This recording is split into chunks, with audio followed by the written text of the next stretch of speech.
Okay, so Be'ezras Hashem, we are continuing with our weekly series of Shirim in the Mittler Rebbe Shaar HaYichud, and we're holding by Osvav. Now, picking up where we left off last week, where the Mittler Rebbe brought us face to face with the reality of the klal and the prat, the general principle and the particular. Now, that was rooted in what we discussed previous weeks, which was Chachma and Bina. Chachma represents the klal, Bina represents the prat. And what the Mittler Rebbe is asking is, what is the best way to contemplate godliness in this world? What is the best way for a person to tune in to that which is taking place behind the scenes, to contemplate the shape of reality in which HaKadosh Baruch Hu reveals himself? Because when we can understand the way in which HaKadosh Baruch Hu reveals himself, we come to understand the framework of how our soul operates within our body. And by way of the metaphors of contemplating God, we come to abstract our mind from the stuckness in this worldly things, and we abstract ourselves to that place of hisboinenus, of ha'amakas hadas, of iyun ha'amiti, of descending into the never-ending flow of infinite light that is perpetually flowing behind the scene. And when a person can enter into their bina mind, and from their bina mind enter into chachma, and they can grasp the orech, the rochav, and the omek of the idea, so at that point, the person's mind becomes the receptacle for HaKadosh Baruch Hu. And so the Mittler Rebbe taught us that yes, it's fundamental to maintain a holistic property of looking at the system from a general bird's eye view that sees everything as unified. But we cannot allow that to deprive us of the benefit that comes about by way of descending into the particular. And in spite of the fact that the particular appears to be devoid of the light of the klal, and it appears to be a descent into bina and severity, nevertheless, it is the index that enables us to grasp the whole with more intensity and more pointedness. When we descend from the whole into the part reveals the capacity of the whole to reveal itself even within the part, and then the part becomes something that contains the entirety of the whole within it, thereby revealing the unity between Chachma and Bina. And yes, that Bina has the ability to give me more of an understanding of the intensity of grasping the particularized point, but that's only to serve as a reintroduction into the realm of Chachma. Chachma without Bina is going to lose out on the change and the intensity, and Bina without Chachma is going to lose out on the calmness and the smoothness. And therefore, it's fundamentally rooted in both of them, the He'elem and the Giloi. The concealment of Bina and the revelation of Chachma, both of them are necessary. And even though both of them are necessary, we see that there is a benefit that comes from focusing on the prat. But as the Mittler Rebbe said, it's better for those who are just at the beginning to focus on the general principles. So it looks like something like a klal, a prat, and a klal. First and foremost, I gain the full perspective. HaKadosh Baruch Hu is infinite, and HaKadosh Baruch Hu is as infinite as he was prior to the creation of the world, after the creation of the world. And all of the particularization and all of the separation is nothing in relationship to the true light of HaKadosh Baruch Hu. Once I have that first postulate down, then I can descend down into the particularity, into the severity, into that sense of fragmentation that the individual feels whatever moment they find themselves in. And then by way of cultivating the light of godly awareness and contemplation within the territory of concealment, so then I have the ability of bringing all of that concealment back up to the light of the klal. So I have a klal gadol, b'chol hisbonenus b'prat u'b'klal. So then I have the general principle that contains all of the particular principles within it as well. So what the Mittler Rebbe explained in Oshei was how the mind has to make room for the whole and the part. And what the Mittler Rebbe is going to be describing in Osvav is what that means for the person as an emotional creature. What does that mean on the level of Hargasha? What does that mean on the level of Midos? And what the Mittler Rebbe is introducing us to is the fundamental reality that a person is going to find themselves split. A person is going to find themselves cut through, torn with two separate modalities of human experience. One is going to be the joy and the connectivity that comes about by grasping unity, and one is going to be the pain and the intensity and the bitterness of the soul when it realizes that it can't grasp what it truly wants. And so, typically speaking, we would look at this joy and sadness, these tears and this laughter, as two separate entities that have no ability to unify together. But as the Mittler Rebbe is going to show us, based on the Zohar Kadosh, and as his father brought, the Baal Tanya brings in Tanya itself, we're going to see how it's specifically from within the paradoxical expression of these mutually exclusive emotions that we're going to come to find the true expression of the soul itself. It's a longer parak. There's no Rav Hillel Burer on the parak. And so we'll see how far we go. The words themselves really express themselves. So I'm going to try and be a shliach to just read the words clearly and convey the definition and explanation as succinctly as possible. Zokt the Heilige Mittler Rebbe. In the words of the Mittler Rebbe, these words are miraculous. These words are real. These words are written by a tzaddik whose mind was able to contemplate these words. And even though we might not be a tzaddik, and even though we might not feel anything, nevertheless, by reading the words, by allowing our soul to awaken the latent letters within our soul to attach itself to the words that are written in the book, and from there to attach ourselves to the ideas from whence they're drawn. By reading the words themselves, we awaken within ourselves a certain access point to the light of those words, so that the Torah itself is machaya the individual. It brings life to the individual, even if we don't feel like we're holding there. V'hinei yadua ha'ma'amar, debechia takia beliba mesetreda v'chedva mesetreda. Lihio shetzarich lahaktim b'chinas hachana b'nefesh l'klalius hayadiyah ha'eliki b'hishtalshelis d'orin sof da'atzilas b'ri yitzira nasiya ad shetei ha'nefesh b'chinas kli muchan lezeh. So we know the statement from the Zohar HaKadosh that the Jewish heart has to be split in its orientation, that it has to have sadness and tears rooted within the heart from the left side of it, and it has to have joy and connectivity rooted on the right side of it, that the heart is a split thing. There's the left and the right ventricles. The left ventricle represents the place of the Yetzer Hara. The right ventricle represents the place of the Yetzer HaTov. Both of these modalities of self are going to be rooted in the joy and the sadness of whichever valence I'm operating in. When I feel attached to the chedva mesitrada, the joy from this side, so I'm connecting to chachma, I'm connecting to the light of connectivity. When I'm experiencing the bechia takia beliba mesitrada, the sadness and the tears over distance, so that's the mind encountering the bina aspect of it.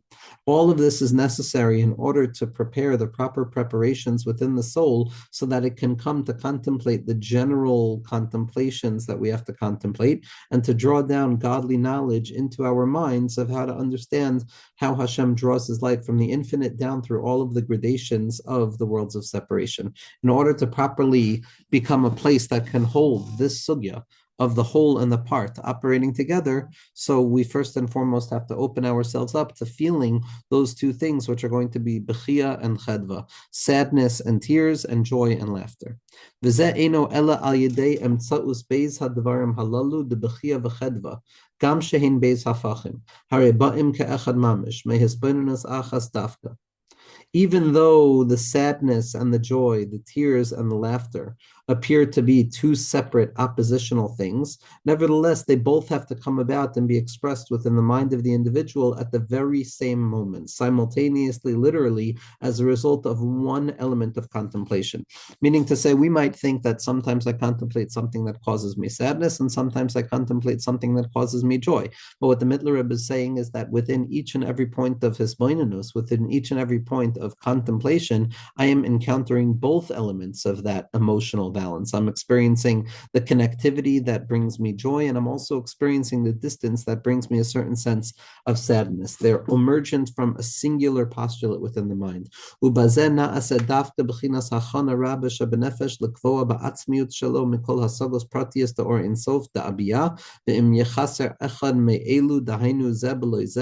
או גם שנדמה שיש בליבו משתיהם, אבל אינם לעמיססם, לעומקם בנפש כלל, רק בדרך מעבר חיצוני בעלמא, הרי זה סימן גמר שלא נקטע בנפשו כלום רק מרחק מאוד וכולי. ובמעט דבר המנגד, כמו בטרדה גדולה, או בהרגשת עצמו ליש, ביותר וכולי ינתק ליבו בגמרי. The fundamental necessity of including both of these emotional valences, the joy over proximity and the sadness over distance, is that they are both fundamentally necessary for a person to actually lay claim to any real contemplation. It's specifically by way of cultivating these oppositional drives that a person has created the real preparation within their soul to create a permanent space within the very core of the soul to all of these particularized forms of contemplation, which are all about drawing the light of the infinite down through the finite vessels of all of the worlds of separation. In order for me to make this something formidable, in order for it to be something that has an actual impact on my life, in order for these methods of contemplation to bear an impact on my day-to-day life, it has to be revealed within the paradoxical kli of sadness and joy at once. Each and every particular element of the Seder HaHishtalshelus that a person is contemplating, whether it's the highest light or the lowest light, both of them need to be seen through the lens of these two elements: Bechia, sadness, tears, marirus, distance, and chedva, joy, laughter, and closeness and proximity. And if I'm missing any of these, meaning the chedva or the bechia, the joy or the sadness, or I have one without the other, or it appears to me within my mind that I have both of them, but in truth, I haven't done any of the depth work in order to cultivate them other than by just thinking about them in an external way. This is a clear and fundamental sign that I have not yet secured within my soul any of the things that I'm contemplating, but rather I'm looking at them from a very, very far distance. And all it would take is a very little bit of opposition or a little bit of botheredness to knock me off my game. When I get caught up in the ego, immediately I'm completely removed from the thing that I've been contemplating. So the Mittler Rebbe is asking a question because in a culture of Chabad, so to speak, or trying to be a chassid or a student of the authors and the tzaddikim of Chabad, we see that contemplation over the divine method in which HaKadosh Baruch Hu's infinite light is revealed, and it expresses itself with infinitude, and neither of them are denying the value of the other side. So there's obviously going to be a fine line between someone who can be mitbonein on all of these things, someone who's contemplating these matters, someone who's talking about these matters, someone who is speaking them out, someone who's writing about them, which doesn't necessarily mean that a person has cultivated a deep space in which they can truly encounter this. There's a distinction between surface and depth. On a surface level, a person can know everything in the world, but on a depth level, if one has not yet cultivated this paradoxical space within the soul that makes room for both a sense of joy that comes about by way of closeness and a sense of longing and sadness that comes about by way of a distance, so then a person has not yet begun to create the receptacle necessary of allowing these ideas to settle and to grow in any real and spiritual way. Zot the Heilige Mittler Rebbe. Ubir hadavarim. Hine yadua the oineg v'simcha ubechachma v'bina. Ha'oineg bechachma v'simcha b'bina. V'zeu ha'hefresh ben Shabbos liontov ki yadua. Ki ha'hasaga b'seichel moilid ha'simcha shu simcha sanefesh kamo shekasu v'eim habanim smecha v'yadua she'ikra simcha davka be'elikus hu v'kumosh v'yismechu bach davka. So the Mittler Rebbe starts us off. So where are these two paradoxical expressions of self going to come from? Where is the bechia coming from, the sadness over the distance, and where is the chedva, the joy over the closeness, coming from? So the Mittler Rebbe, like we just said, is bringing us back to the source of the klal and the prat, which is chachma and bina within the self. We know that there are two modalities of experience. There is pleasure, which comes about by way of the bittul of chachma, when something above me expresses itself down within me or below me, and I'm overtaken or I'm overcome by the inclusion of that higher level, which is the oneg, that's pleasure. That's a full experience of the self. And then joy, which is more of a subtle psychological modality, is going to be connected to bina. So we have oneg and simcha. We have this pleasure that's rooted in the bittul of chachma, and we have a joy that's rooted in the contemplation of bina. And says the Mittler Rebbe, this is the distinction between Shabbos and Yantif. Shabbos, which is rooted in chachma, because the main mochin that a person is drawing down on Shabbos are the mindset of chachma, and therefore karas la Shabbos oneg. There's a mitzvah of oneg on Shabbos because oneg is associated with the bittul of chachma. On Yantif, however, which is the secret of bina, so over there we don't have a mitzvah of oineg yantif, we have a mitzvah of simchas yantif. In simcha ela b'basar b'yayin, it's an awakening of the body, it's an awakening of the orientation towards this worldliness and the secret of bina. And so we see that Shabbos and Yantif represent Chachma and Bina, which represent Oineg and Simcha, which are theoretically, as the Mittler Rebbe is pointing out to us, going to be the source of this Bechia and the Chedva. Zak the Mittler Rebbe, Ki ha'hasaga b'seichel moilid ha'simcha shu simcha sanefesh k'may shukasav e'mobonim smecha. We see that Bina is going to be the place of simcha. Why is Bina going to be the place of simcha? Because Bina is that place of contemplation which awakens simcha within the soul itself, as the pasuk says, Eim habanim smecha. Ein habanim is Bina, which is the rosh of the midos, because it's that point of contemplation prior to separation, and that's going to be the place where simcha comes from. And the true simcha is specifically going to be by way of contemplating godliness, like the pasuk says, V'yismechu bach dafka, that the joy has to come by way of contemplating you. And so we see that these two modalities of chedva and bechia, of joy and sadness, proximity and distance, are going to be rooted in the experience of chachma and bina. And those experiences of Chachma and Bina are Oneg and Simcha. But now we have a question. If Bina is going to be the point of distance, if Bina is going to be the place where I'm perpetually coming to realize that I'm not grasping the full thing, where I have not yet grasped the whole, because Bina is the encounter with the Prat, then how can we say that Simcha is in Bina? Simcha should theoretically be in Chachma, because if Chachma is the level of Bittul, Chachma is the level of grasping something in an authenticated way without any need to question whether I've actually grasped it or not. So theoretically, that should be the place of the Simcha within the Nefesh. But Bina is perpetually stuck within a sense of not having grasped what it needs to grasp.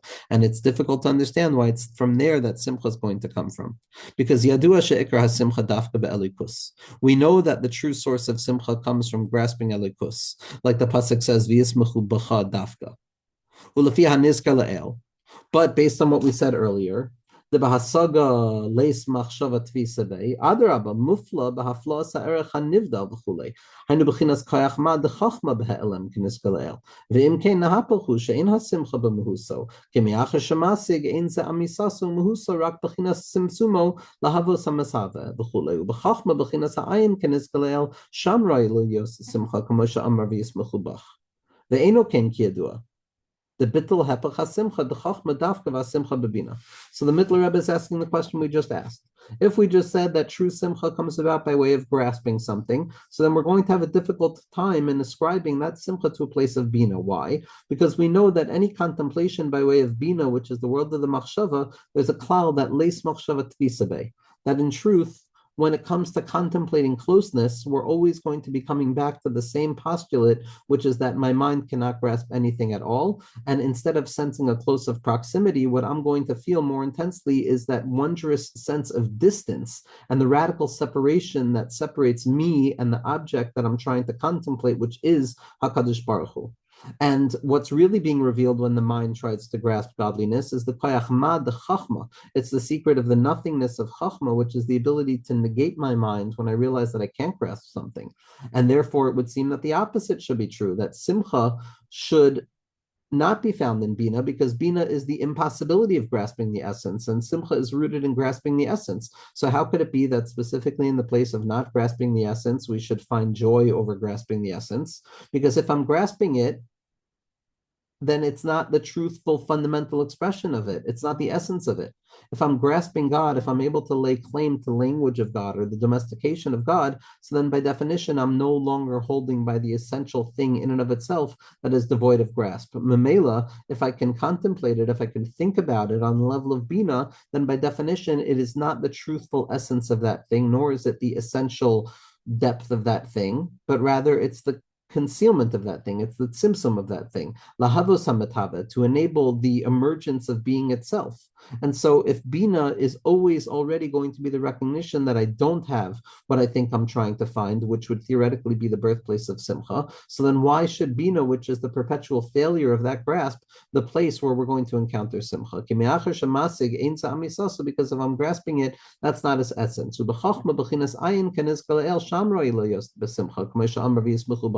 In truth, it shouldn't be by Bina, where I'm perpetually coming in contact with my inability to ever lay claim to the essential nature of all things.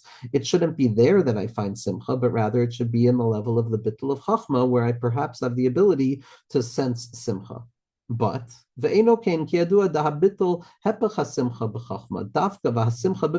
we don't see this because in Chachma we see Bittul.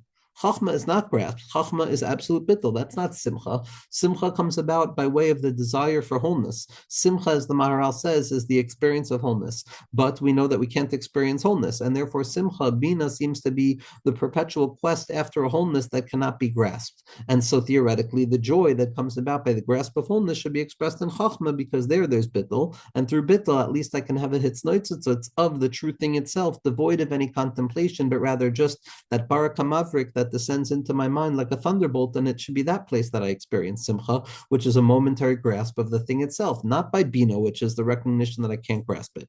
But says the Mittler Rebbe, that's not what we find. Chachma is bittul, which is rooted in oneg, and it's the opposite of simcha. It's not about grasping something, it's about owning that I don't grasp something. And simcha continues to be rooted in bina. So that's the question. Why is it that if simcha is meant to come about by way of absolute grasp, why should it be found by Bina? And what the Mittler Rebbe is going to bring us into here is that it's specifically in Bina that a person is going to have the ability to come and find chachma, but to come and find simcha, because the simcha that we experience, the joy that we experience over the contemplation of godliness, is not simply an unbridled joy that implies that it has grasped something absolutely, but rather it is a mixed bag. It is an ambiguous thing of b'chia tekua meliba b'sitra da, v'chedva b'sitra da, that there is always going to be an interconnectivity and a mutual dependency upon these two emotional valences that are enabling us to understand what simcha looks like prior to the emergence of Geula itself.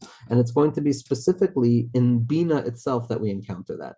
And so here the Mittler Rebbe is now going to explain why that in order to find joy in the contemplation of godliness, which comes about by way of proximity, a person has to make room in their mind for the simultaneous awareness of the distance from God, and that no matter how close I come to God, I am also at the very same moment continuously revealing my distance from God, and that in any moment of connection, I'm also making room for the reality of the inherent disconnection. And it's specifically in the place that I'm capable of accepting this binary opposition of two oppositional feelings that are operating in a simultaneous way together as one. So then I'm going to come to understand why it could be that simcha is going to be found in Bina, even though Bina is the place where it's revealed to me that I can't grasp something. Because we're going to see that once every attempt at grasping is held up by and animated by the underbelly of the recognition of what I cannot grasp, so then grasping and not grasping are operating in unison together. And because they're two opposites operating in unison, so they can elicit and awaken two oppositional emotions that are in truth coming from two things at the very same time. Acha inyan hu. But says the Mittler Rebbe, the matter is as follows. כי ידוע שבכל דבר יש היפוכו, וגם שנגלה להיפוכו ממש אדרבה מזה עצמו נראה לעין שכל כוחו, שכל כוחו אינו בא רק מכוח המנגד או ממש לפי ערך כוח המנגד, כן נמצא כוח היפוכו ממש. אם כן כדבר אחד ממש הוא, כמו העונג והצער. So the Mittler Rebbe is saying something fundamental. He's saying that in truth, when it comes to grasping anything, we always have to grasp something by way of its opposite, meaning to say that if I want to understand darkness, I have to also understand light. But it's not just by way of understanding light in stark opposition to darkness. It's understanding the light that rests within the very concept of darkness itself. That every concept, every moment of proximity and closeness or illumination contains within itself the underbelly that actually enables it to emerge of its oppositional force. So any moment of feeling of closeness, that feeling of closeness is being motivated by an acknowledgement of distance, just as any acknowledgement of distance is being motivated by a feeling of closeness. Just like pleasure is going to be indexed by the pain that I would feel if I didn't have this pleasure, and just how pain is going to be indexed by the pleasure I wish I had to alleviate the pain. That as long as the essence of all things, which is singular in its essence, has not yet been revealed, then everything is always going to be a mixed bag, and each thing is going to contain its opposite within itself. This is fundamental to the revelation of HaKadosh Baruch Hu, that everything has the light and the darkness, the or and the kli, the ayin and the ani, the presence and the absence. And it's not just that it's a correlation of opposites, but rather there is a dialectical balance where both are pushing against one another by way of their oppositional unity that is revealing more and more strength of each side.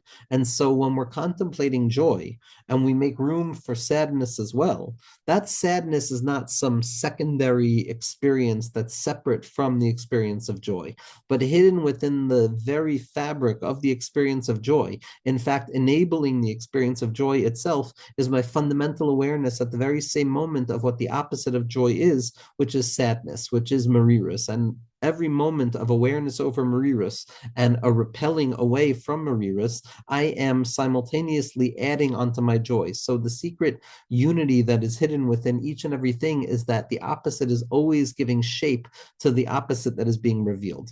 That if Chachma is being revealed, it's being motivated by a hidden expression of Bina, and if Bina is being revealed, it's being animated by a hidden expression of Chachma.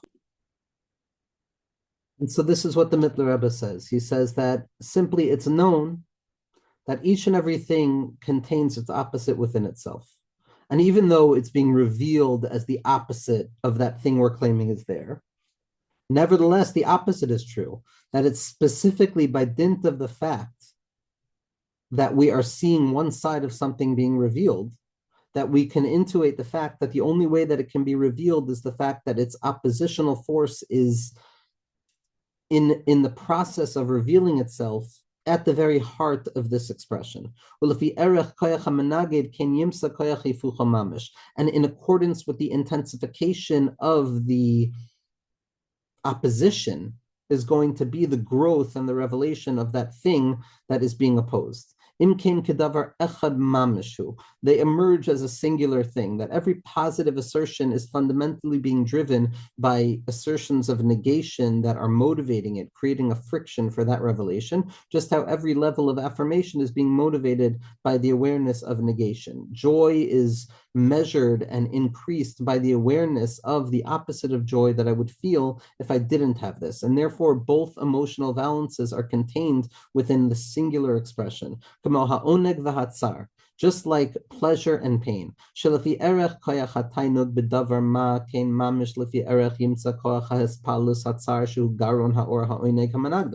just as in accordance to the pleasure that a person is feeling as a result of having something, so too is going to be the awareness of the experience of pain that I would feel if I didn't feel the pleasure of this light. And therefore we see that there's a simultaneous pain and painful awareness of absence that is giving shape to the pleasure of presence itself, meaning to say, Dahainu im ya'amud lenegdo davar lebatel ha'oineg hahu liyos min ha'hepech, v'chein lahepech erech ha'oineg medavar ma lo yukarak lefi erech hatzar ha'e'edar oso ha'davar. Meaning to say that if I truly want to understand the value of pleasure, the question is, how much would I be willing to do to ensure that it's not taken away from me? Meaning I'm measuring my level of pleasure in accordance with the pain that I would feel if I did not have it. And so too the opposite is true. How much pain would I be willing to undergo in order to have this pleasure?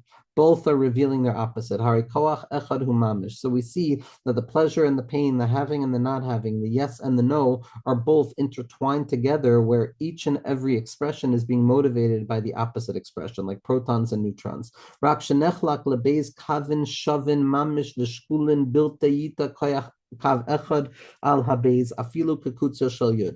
But what the Mittler Rebbe is explaining here is that in each and every thing, in each and every revelation, these two elements, the element of chachma and the element of bina, the element of closeness and the element of distance, the element of light and the element of darkness, the element of having and not having, pleasure and pain, they are both revealing themselves fundamentally equally within each and every particularized revelation, so that each and every revelation contains itself and its opposite within it, but the differentiation is going to be based on which level is being revealed right now. But when the light is being revealed, it doesn't mean that the darkness is gone. It just means that the darkness has now transformed into the reservoir that is perpetually driving the light to be revealed. And so too the opposite. If darkness is being revealed, then there's an endless amount of light that is motivating that darkness to be revealed. If I'm in pain, there's awareness of a certain pleasure that I'm willing to find in order to exit that pain. And if I'm in a state of pleasure, there's a certain awareness of the pain that I would feel if I didn't have it. There's closeness and distance mended into a singular expression, the kav yamin and the kav small, the chachma, which is connectivity, and the bina, which is separation, the klal and the prat, they're all equally operating in a singular position where these two kavin are equal, literally measured out one against the other without any deviation whatsoever, even to the slightest hair's breadth. So too with chedva and bechia. When it comes to understanding this oppositional unity, we have to now look back to the statement of the Zohar, which says that a person has to have chedva and a person has to have bechia. A person has to have a sense of joy and closeness, and a person has to have a sense of despair or sadness over distance. Shelafi erech hachedva shehu einig hamurgash begilui elikus bahasagaso keniskal el kach yimsa kav habeis sheyotzim mimenu mikoichay dafka shu habechia al ha'eder gilui ha'or benafsho mitzad Hester Elikus at Shemoyes B'chayev Mamish. That what does this look like when it comes to a person who's grasping godliness? That in accordance to the pleasure and the joy that I'm feeling as a result of the revelation of God within the grasp of my own mind, there is going to be an equally present and equally powerful force that is reminding me that I don't have any grasp whatsoever. Sheyotze mimenu, it's coming from the very grasp itself, and it's the sadness over the continued absence of actual revelation within my soul to the degree that it's still hidden from me, to the degree that I can't even look at myself. At shemoas b'chayav mamish, v'chol tam tam oineg eloki b'ched v'yote v'yote yirsmarmer b'nafsho mehifucho. And anybody who feels more and more pleasure in godly light and more connection to godliness is going to feel more and more distance, more and more terror, more and more pain over the notion of experiencing the opposite. V'chein lahepech, and the opposite is true also. Me'erech oimek ha'merirus v'habachia limois b'chayav hagashmiim, that in accordance with one's inability to tolerate their physical life whatsoever because of the distance that they feel from God in this world. Nikr erech koyach ha'oinig v'hachedva be'elikus kama erech koyach beis kaven halalu shekulin ma'od b'shav. So too, by dint of the distance that I feel, I'm also going to come to be aware of the pleasure that I would feel by way of my connectivity to HaKadosh Baruch Hu. So we see that these two kaven of the merirus and the simcha, the bechia and the chedva, the gvura and the chesed, the tzimtzum and the kav are all equal. Shekulim me'od b'shav kanizkalael. There's a shivisi, there's a shivayon, because both are revealing the unity of all things. Vahainu, what does this mean? Bechia mesitrada, v'chedva mesitrada. It means that at the very same moment, I have to have gladness in my heart, and I have to have a room for sadness in my heart. B'shikul echad b'shav mamish, in equal measure at the exact same moment simultaneously. That's not going to be the only revelation of this unity. It's not only going to be joy and sadness, but even abstracted to a level above. B'chinas oineg hane'elam shebechachma shemizeh ba b'chinas habitul me'atzmuso legamrei. Me'oimek oineg hane'elam ba'atzma shelo. V'chulei harei hipucho haba mekocho inyan hashlachas nafsho mineged b'chol davar hamenaged lezeh shehu nichlal b'chinas hagoshas atzmo dahinu limois b'chayev b'tachlis ha'izbatlus ha'amiti k'may mili b'shamayim va'amcha lechafatzti kiloi mamish beis kaven shekulim shov kenizkel v'dai v'havein. There's even a higher level when it comes to grasping godliness on our lower levels. So we're always going to be encountering the fact that even though I grasp something, I'm also coming to terms with the fact that I can't grasp that thing. And then we abstract this to another level. Don't think that this tzabrachenkite is rooted only in the symptoms of the lower levels, but the higher you abstract yourself on the system of divine contemplation, you're going to come face to face in contact with the same reality. And when we abstract ourselves to a higher level and we go into a place of absolute chachma, let's say a person is experiencing the depth of oineg from the depth of connectivity that is coming about by way of connecting to HaKadosh Baruch Hu in the hidden pleasure of Chachma, the awareness that I'm always mevutol b'tachlis habitul. At the same moment, there's also going to be a profound level of hashlachas nafsho mineged b'chol davar hamenaged. I'm going to just completely throw myself away and surrender myself in the face of anything that stands in my way of grasping HaKadosh Baruch Hu. I don't want the world, I don't want the Torah, I don't want Olam Haba, I just want you, HaKadosh Baruch Hu. By dint of the connection to the essence of God, so to speak, is going to be the level in which I'm disgusted by and I refuse to be seduced by this worldliness. And there's also going to be a level of bechia above all of this.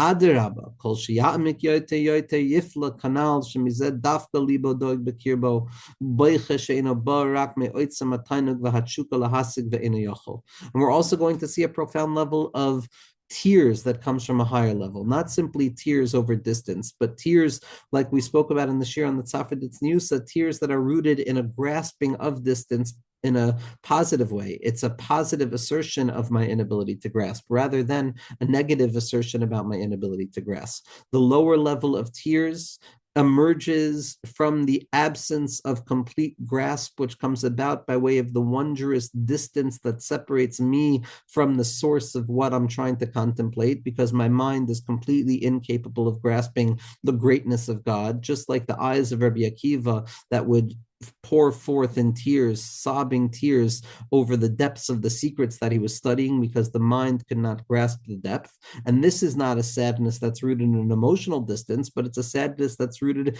in the wonder that comes about when I contemplate stima de kol stimen, the concealment of all concealment, meaning to say the atzmus of the Or Ein Sof, the ability of the fact that I literally cannot grasp anything at all.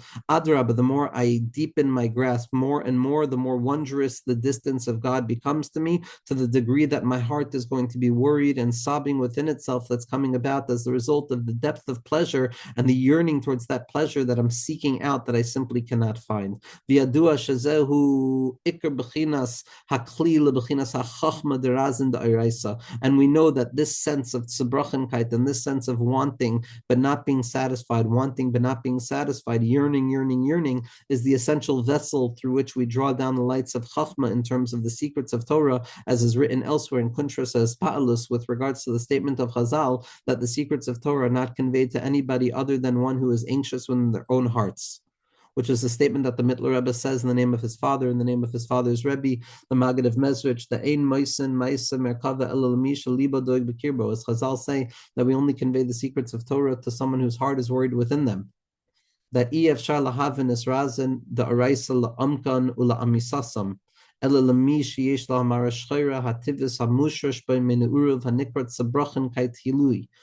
has to be an element of tzabrochenkait, of a yearning over something that I can't grasp. And that's what the Mittler is saying, the Mittler Rebbe is saying over here, that ultimately we see that there's two sides to every coin, and this two-sidedness is not simply a splitness, but rather it's a mutual dependency where each side is giving strength to the other side, specifically by dint and by way of its oppositional force. Aval keshahaya masig la'atzmuso or in seif mamish shamu inyan hasimcha ba'atzmuso ba'afal pishu gile ha'oinek eliki abba b'morgash davka aval sharasha be'emes ba'atzmus b'tainu kane'elam shemimenu yatsa yifucho shu ha'bechia mehedro v'hu ha'aflo v'havdala kanal ki beis kavim halalu shkulim gamkein b'shav mamish.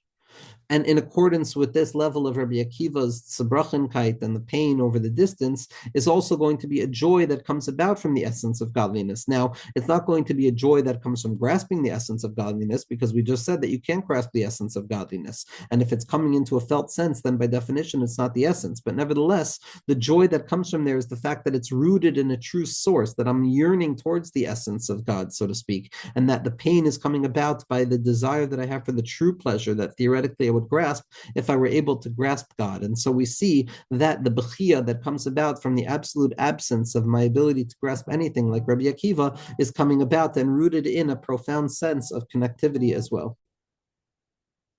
That on this level, even though we can't grasp the depth of the joy that comes about by way of grasping the essence of godliness, at the end of the day, we can understand that the pain over the absence of grasping the essence of godliness is rooted in the notion that we can grasp the essence of godliness, and therefore we can experience a certain level of that joy.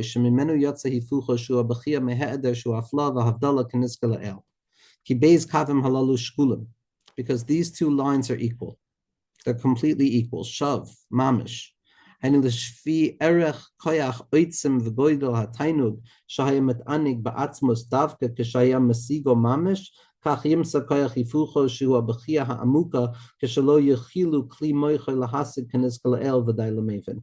Meaning to say that literally in accordance to, in equal measure to, the imagined level of joy and profound connectivity and pleasure that one would find if they can take pleasure over the atzmos kaviyachol of HaKadosh Baruch Hu, so too a person can understand the depth of the oppositional force of sadness and yearning that comes about from the deep tears when a person realizes that they can't grasp that. V'nimtza seder hamadregos b'davar b'hifucho kamke. kachim. So now the Mittler Rebbe is going to explain to us these three nodal points of this opposition between chedva and simcha, on the lower level up to the higher level, to reveal to us that this is something that is perpetually taking place. Number one is chedva v'simcha megilui or eloiki hamusag mamish v'hifucho yotze bebechi behester hamanagid l'seh. One is the joy that I feel over the revelation of godliness that I can actually grasp in this world, which is not the essence itself, and the oppositional sense of sadness and distance when I can't grasp that graspable light. That's the first quadrant of chedva and simcha. That anytime I'm grasping something, I'm also aware of the fact that I'm not grasping something. Lamala mizu b'chinas oineg v'chedva hane'elam shebekoyach ma dechachma shebe'atzmas alikus hamahave v'koyche behifucho yose limois b'chayev v'b'chayev kol zulase k'may mili v'chulei. The next level is going to be when I abstract my mind back up into that secret pleasure of chachma that comes about when I'm aware of HaKadosh Baruch Hu's revelation, and also the opposite that comes about when I am disgusted by and want to run away completely from anything that takes me away from that. And then the third level, which we just described, ulamala gamize, is the oinig and the chedva ha'atzmi ba'atzmus alikus. So there's the chedva and the simcha of bina, which is the giloi or eloki, or the concealment of the or eloki. And then we're going to have it on the level of chachma also, which is the pleasure of chachma, and the opposite of the pleasure when I don't have chachma, which is a distaste and a disgust with metzias. And then the third level, on the level of keser, is going to be this bechia that comes about by way of my recognition that I can't grasp the essence, and the imagined joy that would come about theoretically if I could grasp the essence. And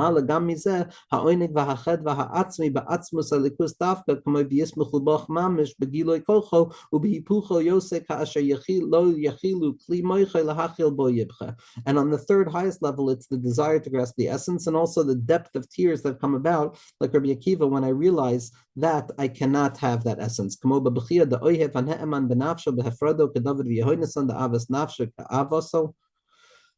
This tears of Rabbi Akiva is similar to the tears that a person feels when they separate themselves from someone who they truly love, like David and Yonasan, who had a soulful love, the ashiku, the ibchud, that was the kiss, and then the tears of that separation. That deep love between Ahavas, Yonasan, and David, and the equal recognition of the impossibility of consummating that love, because it doesn't provide itself to the frequency of the relationship. So that's going to be the place where the bechia comes from. So we see that this spectrum of bechia and chedva, tekua miliba, mesitrada, vesitrada, the oppositional emotional valence that is necessary for holding any element of hispainus properly, is going to be seen across all levels. On bina, from that which is revealed, and the revealed things that are concealed. From chachma, the notion of the concealment that can be revealed, and the theoretical notion of that concealment that is not revealed. And then on the level of keser, it's the desire to have everything, and the simultaneous recognition that I ultimately can't have everything. But we see that it's always going to be holding one thing and its opposite together, so that we can allow ourselves to grasp the light of HaKadosh Baruch Hu. And with regards to this, we can now come to answer the question as to why simcha is going to be found by bina, if on the one hand simcha is rooted in the grasp of something, and on the other hand we're also fundamentally aware that bina is the recognition that we can't have a full grasp of something. Miturat's inyan hanizkal el, and in all of this, we're going to be able to answer up the question we began with before: besimcha shebebina, ve'oinig shebechachma. With regards to why do we find simcha in bina and pleasure in chachma? The gam shehahasaga atzma hu bebechinas tzimtzum or ha'eluki shemasigo, aval hasimcha shirashe magia be'atzmus elikus dafka, kama haneshamus nehenin meziv hashchina mamish began eden, begam hasaga saba'a ayidei tzimtzum kiyadua, vezehu v'yismuchu bach dafka, hainu chedva besitrada ubechia hifucha yotze mikoiche begimel mine madregos hanizkal el, v'beis kaven shekulim heim shav mamish kanizkal el, vezehu besimcha ubetuv levav merov kol bahasagas hamahava ukamoshel asid dechsev ayin ba'ayin nira amar bayom hahu hine elokeinu zel noichach az v'nagid levenismacha bo davka kiyadua v'day lemeven. So the Mittler Rebbe's answer is as follows. Once we come to understand that the true expression of graspability in this world is always going to be measured in equal parts to my awareness of the impossibility of grasp, both on the level of Bina, on the level of Chachma, and on the level of Keser, which we just explained in those kind of dynamic duos of the Chedva and the Simcha on the level of Bina, the Oineg and the Chedva and the concealment of that on the level of Chachma, and then the Oineg of the Atzmus and the Tsar of not having Atzmus on the level of Keser. So that's going to be the way that we draw down the light of Simcha, because we're fundamentally aware that right now we can't grasp the whole thing. And even though the grasp is coming about by way of tzimtzum, the acknowledgement of the tzimtzum, the acknowledgement of the concealment of the human mind is also the thing that beckons beyond itself towards the place that breaks free from the confines of the human mind. And these two kavin are always going to be mamish equal to one another. Aval achshav, in the future, Bina is rooted in this ultimate desire to have the light of Atzmus, Kavyachol. And theoretically, in the future, there's going to be revelations of the essence of godliness to such a degree that one can theoretically claim that Hashem has emptied himself out and there's nothing left to grasp. We know that in Hasidus Chabad, even though there's an implication sometimes that Atzmus can be grasped, nevertheless, it's always talking about Shemo HaAtzmi, an essential name, not the essence of God, so to speak, which is never something that is subject to revelation or graspability, but rather the essential name of God, which is always subject to graspability. So in the future, there might be a time where we don't have to go about by way of this knowledge of the opposite to know that when I'm grasping something, I also have to be aware of what I'm not grasping, and that my joy is being motivated by the opposite of it, which is perpetually forcing me into a deeper position with my joy. It's rooted in a future time where we're not necessarily going to have to go about this path of oppositional unity. Aval achshav, but now, says the Mittler Rebbe, כל זה בוקע ויוצא על ידי המנגד היפוכו דווקא שהוא הבכייה מסתרדה עד רואים המעלוס, כמו שכתוב בבכי יבואו דווקא. But now in exile, prior to the revelation of HaKadosh Baruch Hu's light, there's no way of grasping that pure joy devoid of the bechia that comes about by way of its opposite. And therefore, we have to experience the light of joy specifically by way of the side of tears, which comes about by way of my recognition of what I can't grasp. And that's going to be the main way that we find HaKadosh Baruch Hu in exile. It comes about by way of the distance. It comes about by way of Bina. It comes about by way of the tzimtzum itself. As the pasuk says, "Bebechi yavou," that we begin with bechi, we begin with our sense of bina, we begin with our sense of distance. Dafka, v'chein halach yelech uvacha. We also see that the process of growth is rooted in coming to a place of recognizing the ultimate concealment that I feel in the face of the Rebbeinu Shalom.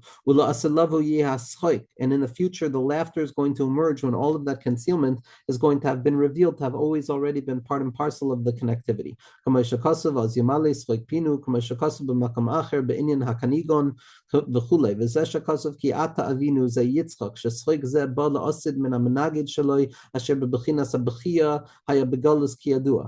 But nowadays, we have to orient ourselves towards the fact that we're still prior to the revelation of that pure oneg, devoid of the oppositional disgust that drives that oneg, which is why everything nowadays is hinting towards the future laughter that's going to come about, specifically by way of Yitzchak, specifically by way of the wondrous novelty of Shechting the Levyasan, specifically by way of the Gevuros, of the Tzimtzum, of that which can't be grasped, of that which motivates laughter by way of the human's acceptance of its limitation. It's specifically that pushback and that opposition towards the attempt to come close to HaKadosh Baruch Hu, that sadness that we experience in Golus, that's going to be the very receptacle and the very site in which the Simcha HaYesera of Geula is going to be revealed. Ubechol zeh yuvantam amiti le'inyan tikun chatzois bebechia dafka shu to'eles lenefesh liyos betfila gilui tainuk ha'atzmi kamoy v'yismechu bach v'chiyai gavna hagam shehabechi betikun chatzos udmaos pshutim al the churban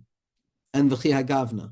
Aval al zeh amar haisa lidim asi lechem yoimam v'layla b'kriya shema b'tfila d'shacharis u'v'arvis b'pnei shadmos al harichuk shaloi me'avoines v'achatayim shaloi metaknim b'bechinas makor hapagam shem dafka prikas ol k'moshe kasiv. With this, with the understanding, says the Mittler Rebbe, of the general orientation that we have to have towards contemplation and exile, which is starting with the distance, starting with the fact that I can't come to a place of atzmus. I can't come to a place of grasp. I can't come to a place of being okay. I can't come to a place of chachma. It's specifically by way of motivating and sparking the opposite towards what I would truly like to reach, that we awaken our capacity to reach what we would like to reach and to have some fighting chance of grasping that which we want to reach. And therefore, the Mittler Rebbe says we can understand from this the secret of Tikkun Chatzos. Tikkun Chatzos is crying and mourning over the churban of the bias. It's mourning over the exile, but nevertheless, it's this mournful tears that are awakening me to a deep grasp that I only grasp HaKadosh Baruch Hu by way of my recognition of the fact that I can't grasp him. And therefore, there's a profound level of pleasure that's hidden within the Tikkun Chatzos, even though there's simple tears that are rooted in mourning and exilic mourning. Nevertheless, we say, Haisali dimasi lechem yomam v'layla, meaning that my tears are also my sustenance during the day and night, which is my Kriyat Shema and my Tefillah of Shacharis and Arvis, because I'm recognizing that my tears are coming about by the fundamental awareness of my fundamental distance that comes about by way of my deficiency as a human being, which in truth brings me face to face with the root of the issue, which is the ability to fix the issue in its root, as the Mittler Rebbe says, which is specifically in my inability to care about my distance. And therefore, by caring about the Galus Hashchina, and by showing that I'm aware of my distance, and by being bothered by the fact of my distance, I'm fixing the distance in and of itself, and therefore the tears themselves are the fixing and the removal of the pagam that blocks me from tearing, and it awakens within me an aspect of a tears and a crying that comes about from the highest level of that joy that I would like to feel by the grasp of HaKadosh Baruch Hu, to transform my bitterness into a deep bitterness over the fact that I'm not bitter about anything other than the fact that I can't see HaKadosh Baruch Hu.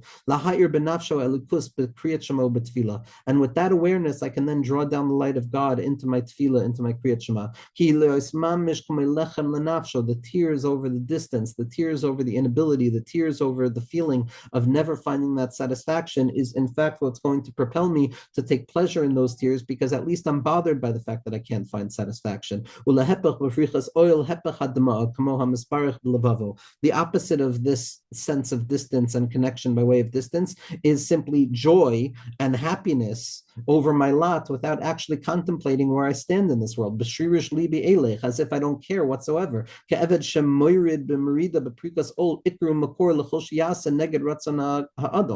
if a person is completely okay, a person who says, I don't feel any pain, I don't feel any distance, I don't feel any longing, I don't feel any yearning. What that points to is a profound level of apathy to the degree that a person has stopped caring about the distance that they're feeling. They've ignored the source of the issue.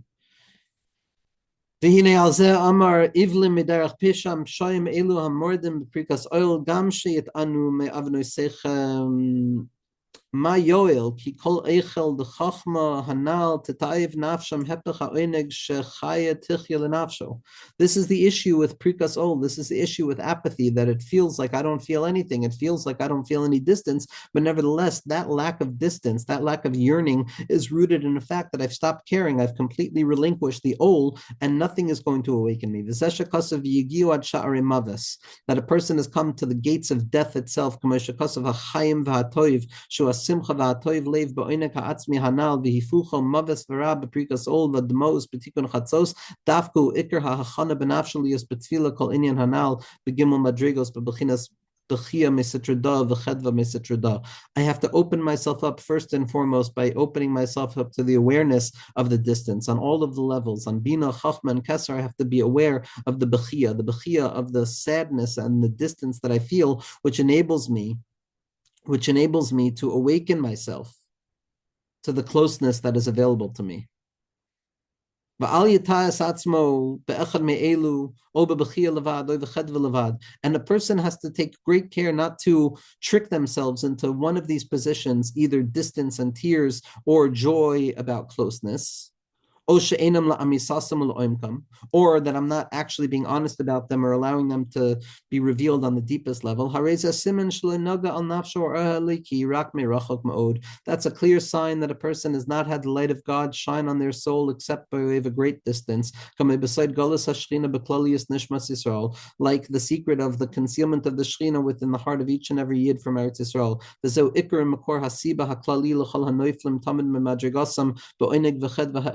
midas bilti mitkaimim klal v'klal.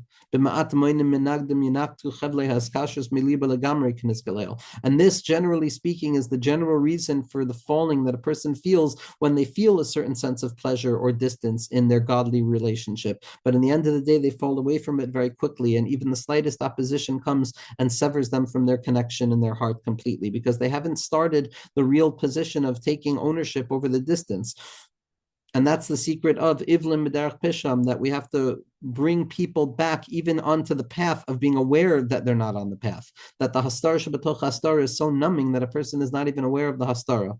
And therefore,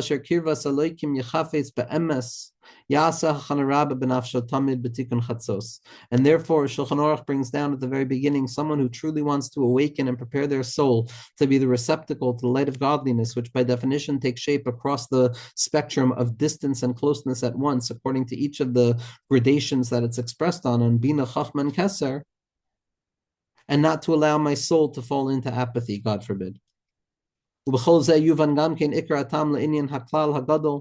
And with this will also come to an understanding of the profound principle, B'Shem Harav HaMagid, that we know in the name of the Magid Mimizrich. Like we said earlier, that b'marashchera hativis, the natural despondency of the soul, that sense of longing and distance, shu kli hachana lo'oinek ha'amiti, is the truest receptacle for drawing down the most profound levels of sublime pleasure that come about with the mesiras nefesh of throwing myself to HaKadosh Baruch Hu at the moment of echad, u'lakabel kol razin da'oraisa, in order for me to receive all of the secrets of Torah, as we've expressed in the Kunshas Espalus at length, as is understood by he who understands it. So we see ultimately that the Mittler Rebbe in this very lengthy chapter is giving us a profound instruction of the willingness to tolerate the ambiguous posture that the soul is forced to encounter in this world: joy over closeness and sadness over distance. And in the future, yes, we're absolutely right that the main thing is pleasure. But nowadays in exile and all of the gradations of exile, we have to elevate the feeling of distance, the feeling of separation, the feeling of longing and yearning and craving for godliness is not something that is meant to be undone, God forbid, but rather meant to be cultivated so that I can throw myself from a place of urgency and the exigency of the moment where the soul realizes that it is nothing other than the light of God. Then by the fact that I feel so profoundly distant means that I am so profoundly close. And in that place of grasping the duality and the paradoxical duality of the singular unity of what Hisbonenus means, we come to that place of understanding how the Yiddish heart can in fact hold sadness and joy within itself in one fell swoop, because they're both reflective of our attempt to grasp the infinite, Be'ezras Hashem.